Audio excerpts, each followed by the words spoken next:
Good morning or good afternoon. Hey guys, and welcome to another awesome week. This week we're going to be talking about viruses, and then we're going to go ahead and move into a more in-depth analysis of plants and animals and their evolutionary pasts. But today we're going to discuss a really fascinating deviation from the types of cells and organisms that we've been talking about. Today we're going to talk about viruses. Now, viruses are not part of any of the kingdoms that we've been discussing. However, they affect all of those kingdoms, and we're going to take a look today about where viruses come from and why it is that they have so many affinities to life while not actually being living themselves. So, without any further ado, let's go ahead and dive in. So, what the heck is a virus? Again, viruses are not members of any kingdom, but they have been debated in terms of whether they're living or not living since their original discovery. Viruses have a lot of traits that are very much like living things, but they don't have all of those.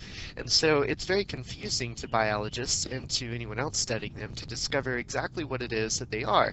They occupy this weird in-between place. Viruses officially designated are obligate intracellular parasites. Now, what does that mean? The word obligate means that they have to do something. Okay, so if you are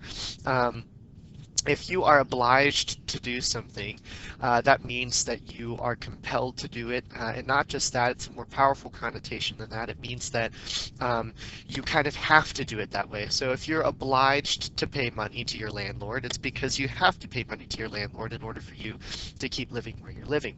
Intracellular, now you guys know cellular, it refers to cells, but the prefix intra is interesting because typically you were used to seeing inter, like intercellular, and inter means between. Intra means inside, okay? So I like to think of inter is sort of between or outside a thing, or between two things, and intra means inside of a thing. So intracellular means within a cell. And then of course a parasite, we know, is a symbiotic relationship between two organisms wherein one organism is harmed and the other is helped. So like a tick on a dog, the tick is able to eat the resources and nutrients from the blood of the dog, and of course the dog is being harmed, but the tick is being helped. Okay, so let's put all that together. Viruses are organisms that have to live inside of and be supported by cells in order to exist. Okay. Now, interestingly enough, viruses go far, far back in evolution. And if we were to look at when they first arose, we would discover that they have actually gone back to the very beginnings of life itself. So let's take a look at where these obligate intracellular parasites came from and why they exist at all.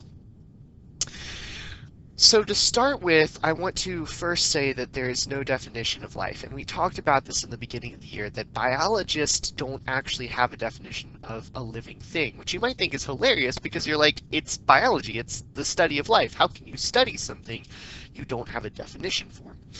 But biologists, instead of having a definition for life, because it's so diverse, they've come up with a list of things that typically most living things should be able to do. These traits of living things are going to be what we base the non-living or livingness of something on. So all living things, according to this imperfect list, should be able to reproduce, grow, respond to stimuli, evolve, metabolize, maintain homeostasis or internal balance, and move. Now all of these things, and you'll see this list varies from person to person, but all of these things are things that we've looked at all throughout the year, and especially in our examination of kingdoms, we've looked at reproduction, growth, movement, responding to the environment, how they metabolize and eat things. So all of this stuff is what we've been looking at the last couple of weeks. And it makes sense because those were all the kingdoms of life. But viruses don't match all of these. They can do some of them, but they can't do all of them. So the question is, if an organism can do most of the things on this list, but not all, is it living? At what point do we draw the line? And that's really hard because the more we question whether viruses are living, the more we question, well, what does it mean to actually be living, and what is life itself? And then that really makes us question what we are.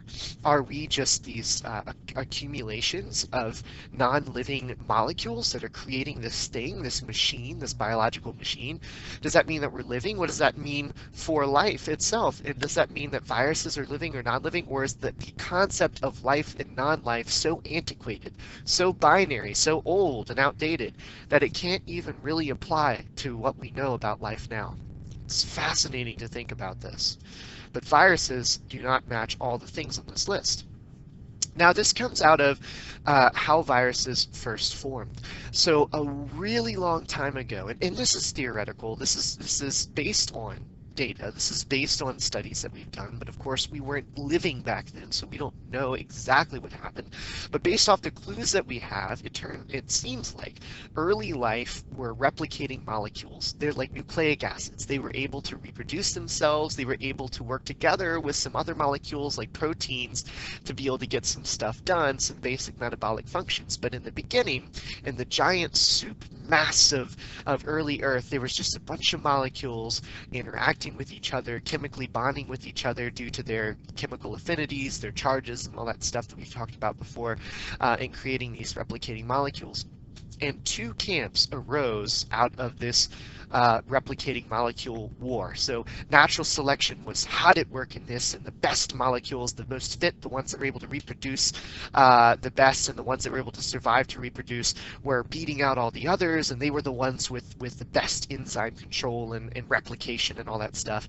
But out of this, two main camps began to arise, two main armies, I guess you could say. One camp realized that if they kept pouring resources into themselves, they could build shields, they could build enzymes that could break down other cells, they could build weaponry, they could build all of this protective stuff. And those guys, that camp would evolve into what we call living things, or cells, or us. So basically that camp said, okay, I'm going to build armor and weapons for myself, and I am going to make myself into this complex machine that can do everything I need. I'm going to be a self-contained unit. I'm going to contain all the stuff I need to be able to metabolize food, to protect myself, to replicate myself, and to move around the environment. All of that stuff I'm going to contain within me. And it's energetically very expensive to do this, right? So that camp basically said we're going to spend a crap ton of resources, but in the end it's going to pay off because we'll be self-sufficient and we won't have to rely on other organisms so much. The other camp was like, well, wait a second. If you're going to build a bunch of really complex machines and spend a crap ton of money, or energy rather, on it, why should I? Why should I build a bunch of stuff if you're already going to do it for me? I'm just going to wait for you to do that for me, and I'm going to get good at coming in and taking over your equipment. And so that's where viruses came in. They were the second camp to arise, and they basically said, we don't need all that stuff. We don't want to spend all that energy on that stuff. We're going to spend energy being the very best pirates we can.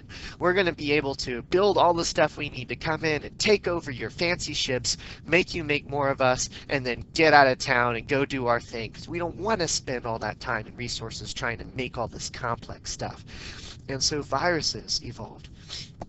Now, what's interesting about this, and we'll talk about this a little bit, is that both cells and viruses depend upon the same basic internal component, which is DNA. Both are based off of DNA, which is why it's likely that they both arose out of this war of DNA molecules. But the DNA, or RNA, because it can also be that sometimes in viruses, you can see has a very different structure surrounding it than the cells. Cells like eukaryotes have all these very advanced structures, these membrane-bound organelles, the nucleus and the membrane and all that stuff. And even a simple prokaryote has a bunch of ribosomes, cytoplasm, a nucleoid, a space where all the DNA is contained, or rather the space where the DNA is typically, and then we have the membrane and the cell wall and the flagellum. So we have all these complex structures, these internal self-sufficient structures. Over here at the virus, we just have some DNA with a little protein coat around it, and then we do have a membrane, but it's a very stripped down version of the eukaryotic membrane. So basically it's the least amount of stuff that they had to build in order to be able to survive. But these guys went all out. They were like, we're going to build this city with a doctor's office and a market and all this stuff. We're going to be totally self-contained. These guys over here literally just built enough that they could just get around. So again, the most shocking similarity between viruses and living things is that they're both based on a nucleic acid. Many viruses, most viruses, are based on DNA, some on RNA, but all of them are based on a nucleic acid, which is wild because that basically, I mean, that's exactly the same as us. We are all based on nucleic acids. Our bodies are the machines that nucleic acids build around them to move around. The only difference is that we're self-sufficient and they're not. They're dependent upon other organisms. But really, I mean, when you kind of break it down that way, there doesn't seem to be a great amount of difference between us besides just the strategy that we use to sort of interact with life and other things. So it's really wild to kind of think about that wow, actually we're a lot closer than we might think. We can see here, though, that the virus has a really interesting difference between us. Oftentimes, they are literally just this protein capsid, which is just a sort of a bunch of geometric shapes put together into a little space capsule-like shell. Then they usually have an injector or some way that they can sort of squeeze the DNA out from the little capsule here out into the cell, and they have something to connect to the cell with. Now this is just a bacteriophage with a capsid surrounding the DNA. It's literally just protein surrounding the DNA in a kind of machine. And this guy over here is a little bit more complex. We have the capsid, and then we have a membrane on the outside. Now this is very different than cells because cells have the membrane closer to the DNA than to anything else. So if it was a cell, living cell, we would see the membrane would be this, and then maybe this would be the outer cell wall or something that protects it. But it's reversed in viruses. We have that protein cell wall basically on the inside, and the membrane on the outside. And most of that is because the membrane is super stripped down. It's not going to perform any of those functions that the cell membrane is going to perform, all those super important functions. Its only job is to just transport the virus DNA into the cell. After that, it's good to go. So how do viruses actually gain entry? So viruses can't reproduce or metabolize without a cell, but they can act as if they're supposed to be there. So if you guys have ever watched Star Wars or, I don't know, any movie where like the good guys are sneaking into the bad guy's base, they dress up like the bad guys, and they basically act like they're supposed to be there, and they have like the right codes and everything, and they come in and they submit the codes, and the bad guys are like, come right on in, you're supposed to be here. And the good guys are like, ha ha ha. And they get inside and they're like, ha ha, for justice. Right? That's exactly what viruses do, only they're kind of the bad guys. So basically the viruses come up to the cell, and the cell sends a signal to the virus, and they're like, hey, how's it going, unidentified thing approaching us? Go ahead and identify yourself, and we'll, figure out where you need to go. And the virus is like, oh yes, I'm nothing but a wee humble merchant coming in to deliver some goods to the cell. I'm supposed to be here, yes. And the virus comes down and it binds onto the cell's membrane using these little receptor proteins. The cell scans its receptor proteins and says, okay, everything looks okay. Go ahead and come on inside. And the virus is like, mwah-ah-ah. Now there's usually, now this picture doesn't show it, this picture just shows the virus coming down and binds onto the receptor. The cell is like, hey, come on in, and the virus is like, haha. A lot of times, though, your cells are pretty smart. I mean, they've been evolving with viruses for a long time, and so oftentimes what will happen, I mean, this can happen, but oftentimes what will happen is that the virus will bind onto your cell, and the cell goes, sir, they're using all the right codes, but something's wrong. I just have a gut feeling. I have a bad feeling about this. And the commander, the nucleus of the cell is like, okay, we'll go ahead and take them in, but send them straight to security. So basically the virus comes in, but it's not just allowed to wander around inside the cell. It's actually enveloped by a vesicle, which takes it around the cell. And when the cell starts basically scanning the virus, and it goes, oh, actually, sir, it turns out this is an imposter after all, and it starts sending the virus to the lysosome. But it doesn't tell the virus that. To the virus, the cell is basically like, yeah, come on in, we're going to give you a quick tour, and they start leading it over to the lysosome like, come right over this way. And the lysosome is like, target acquired. But the virus knows, because the virus has also been evolving with cells for a long time, that if the cell starts to send it in a bunch of vesicles, it's probably headed to the lysosome. So the virus is like, shoot, I've been detected. And it uses that sharp capsid, or that membrane it's got, to go ahead and burst out of that vesicle and escape into the cell. Regardless of what happens, eventually the virus ends up in the cell, and most importantly, its genetic information, or DNA or RNA, is released into the cell. Once the viruses break out, it's got to act super fast because the cell is a complex, right? It is a complicated mess of stuff, and that cell has a very good security system. So as soon as the virus breaks out, the cell is like, alert, alert, and so the virus has got to get to the nucleus and start taking over the cell and shutting down its defenses before the defenses can destroy the virus. Now, it's possible that a cell can actually beat the virus before the virus can even get itself ready. That's how good the cell's defenses are. So viruses have very little time.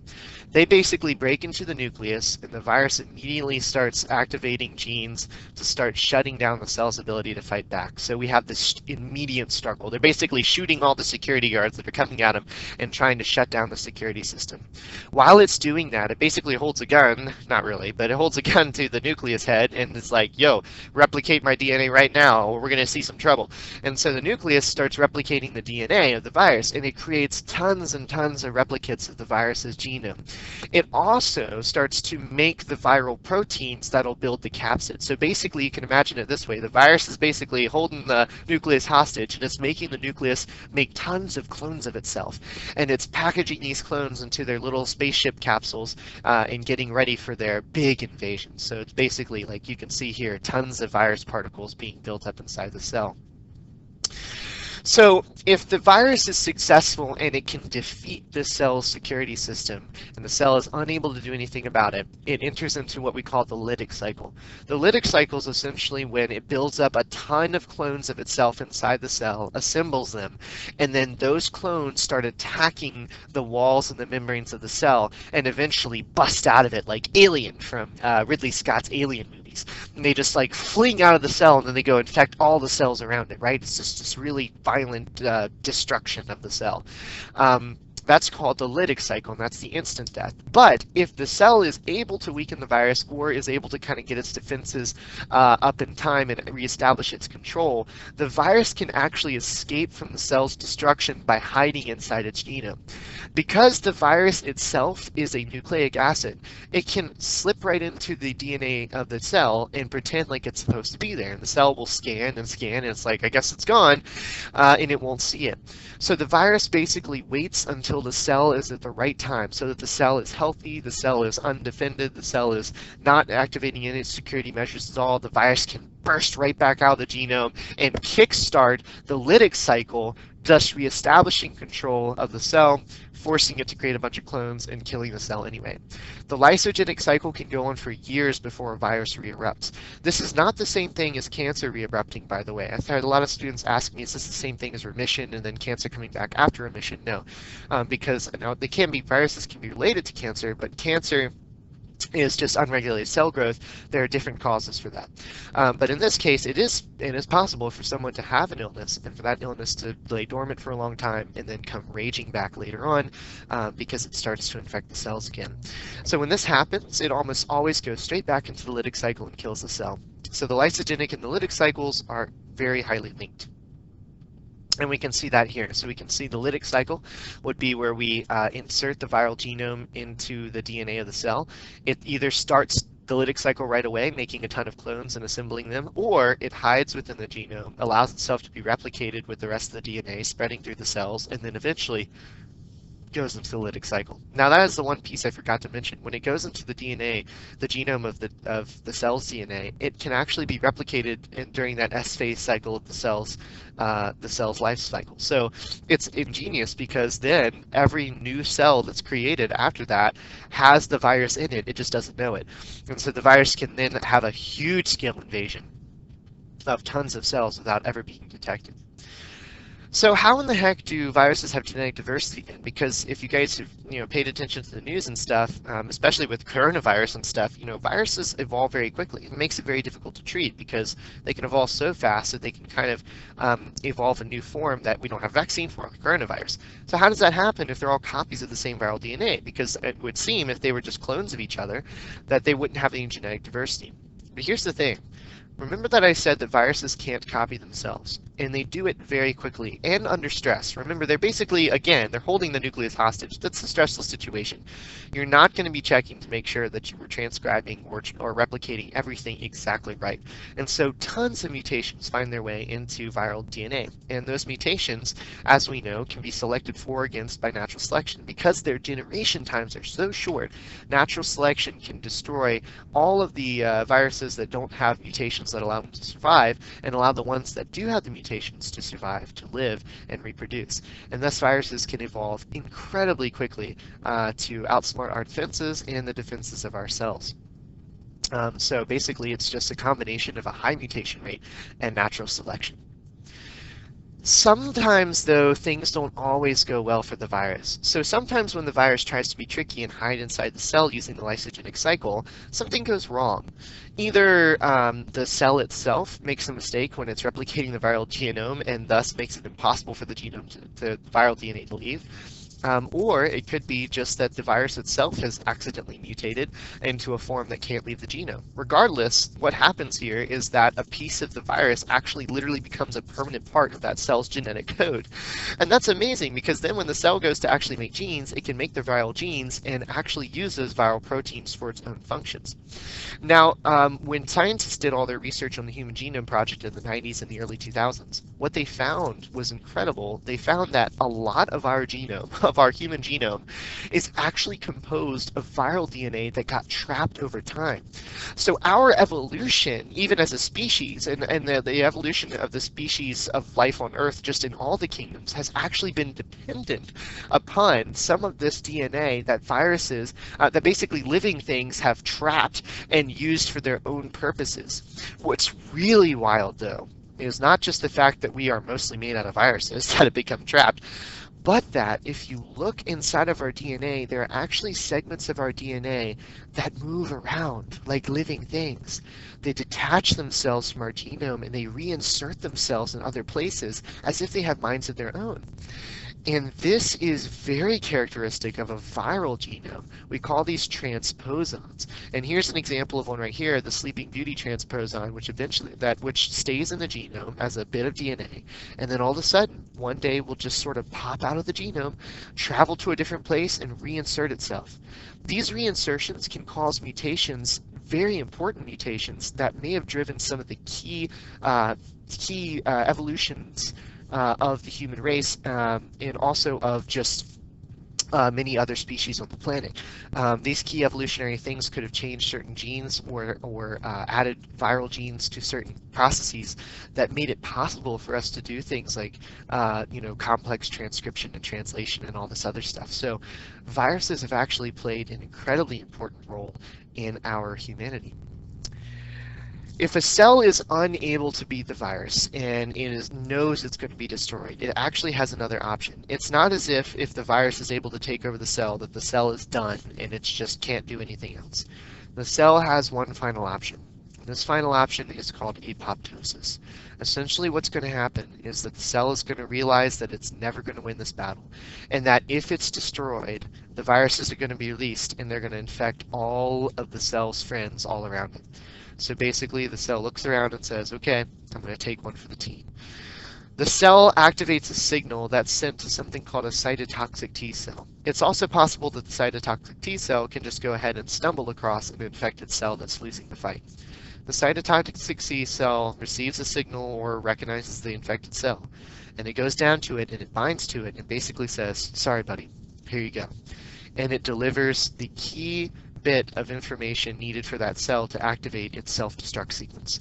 The cell begins the process of apoptosis, which is essentially self-destruct, and it literally blows itself apart, killing all the viruses inside, or at least most of them. This is an incredible example of self-sacrifice, and when you're sick, it happens all the time in your body.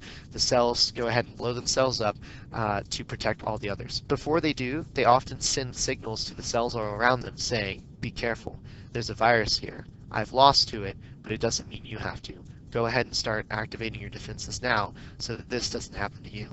So it's pretty incredible to think about all the sacrifices that cells make for the good of the whole. Now, viruses actually don't follow our dogmatic rules of life, and this is one of the ways in which they're classified as non-living things. But interestingly enough, we actually discovered through viruses that living things do this process as well. It's made us completely rethink the central dogma of biology. So I taught you that the central dogma of biology was we went from DNA to RNA to polypeptide to protein. And I said it always went that way. We always started with DNA, and we always went through mRNA, protein, etc. But anti-dogmatic replication, which is basically what we call reverse transcription, is something that some viruses use that have RNA instead of DNA for their genomes. RNA-based genomes are actually able, they can't, they don't start with DNA, they're starting with RNA. So that's a problem because they need to be in a DNA form to go into the nucleus. So basically what these guys do is they go ahead and they use an enzyme called reverse transcriptase to take this RNA strand that they start with and to convert it into a strand of DNA. So this is very backwards from what we know. We go from RNA to DNA, and this is a special kind of DNA called cDNA because it's made out of RNA. And then we go through the normal mRNA, rRNA, tRNA, polypeptide protein process. So basically, it just sort of reverses that first step and goes from RNA to DNA and then back to RNA. This is an incredible discovery and has completely changed how we think about the diversity of replication and transcription.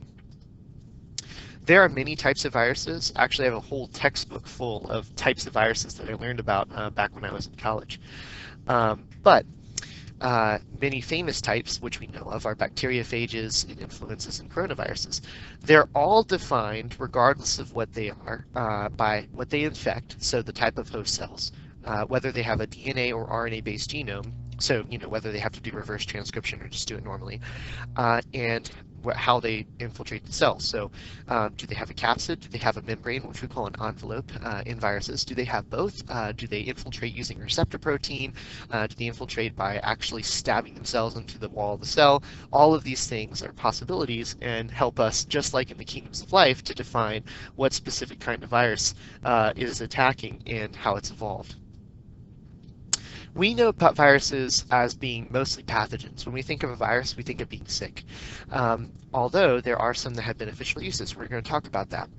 We've developed vaccines to defeat them. Vaccines are not antibiotics. A lot of people confuse these two. Antibiotics, because they're attacking living things, can afford to attack the bacteria directly.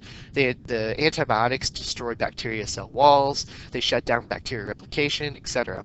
But we can't attack viruses that way because that's not the way they work.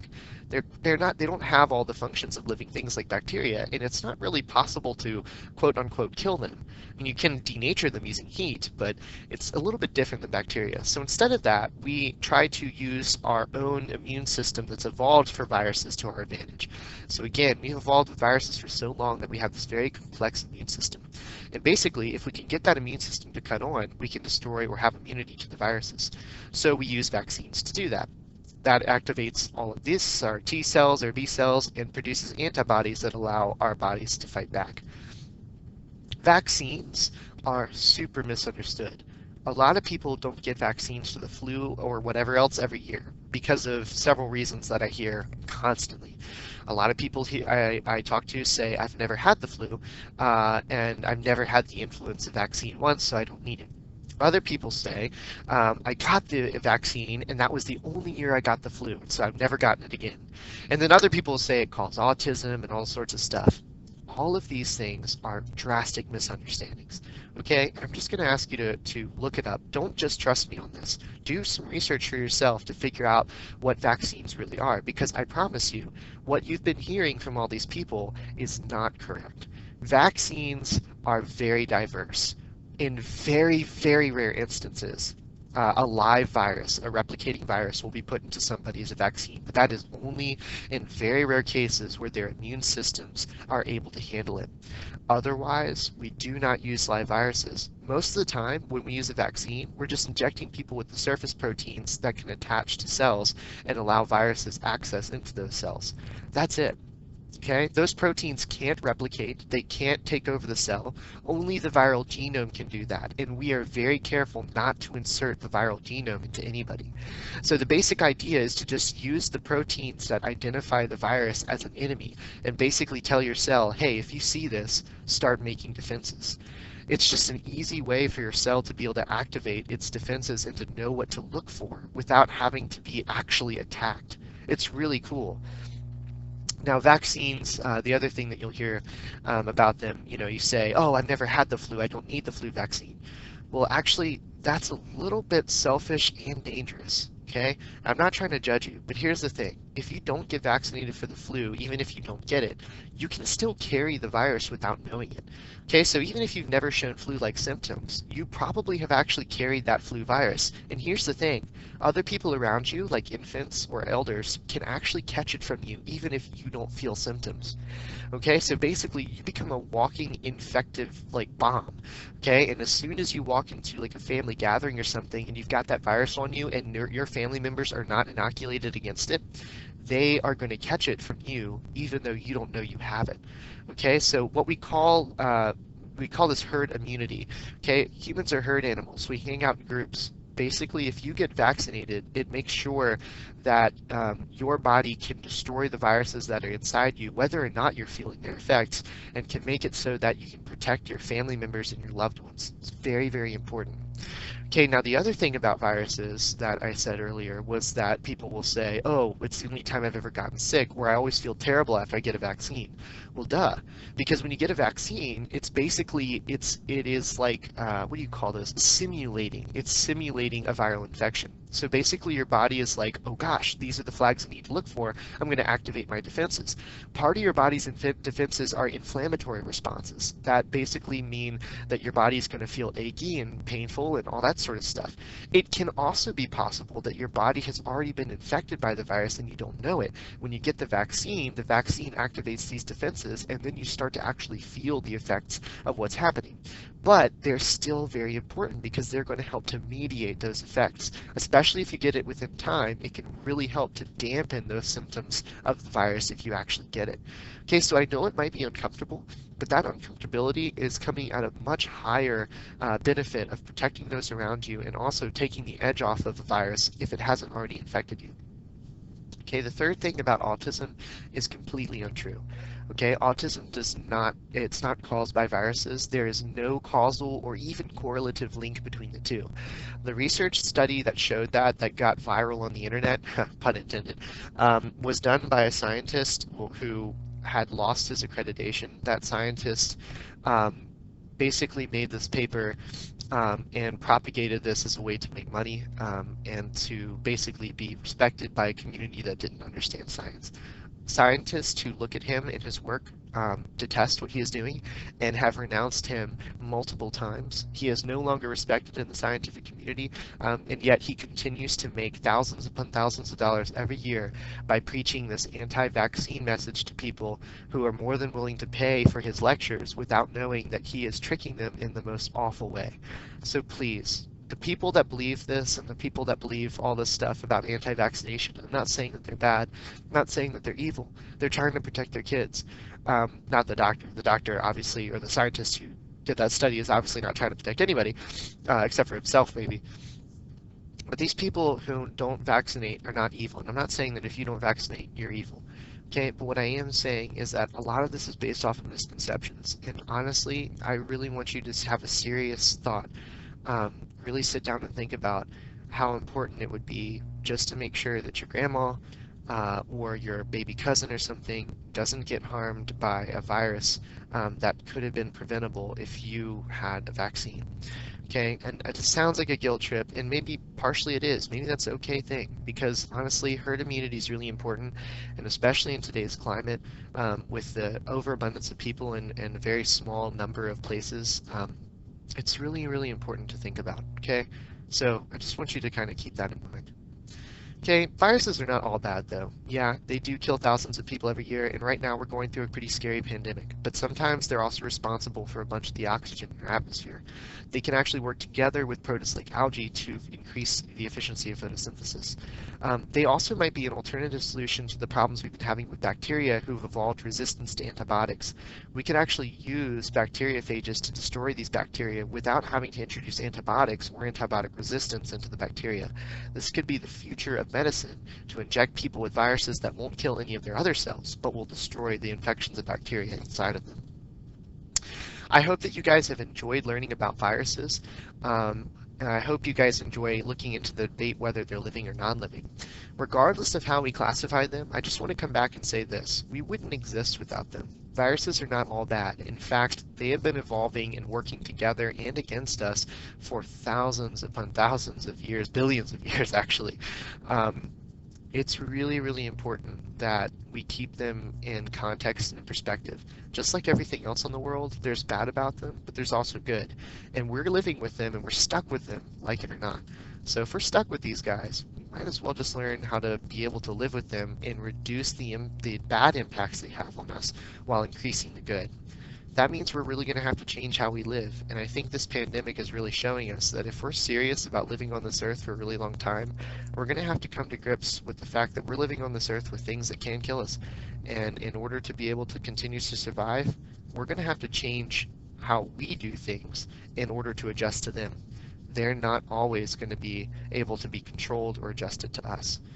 All right, guys, I hope you have a great day and a great week. Enjoy it. Get outside if you can, and enjoy some of the sunshine. Stay safe, stay healthy. I really look forward to the next lesson.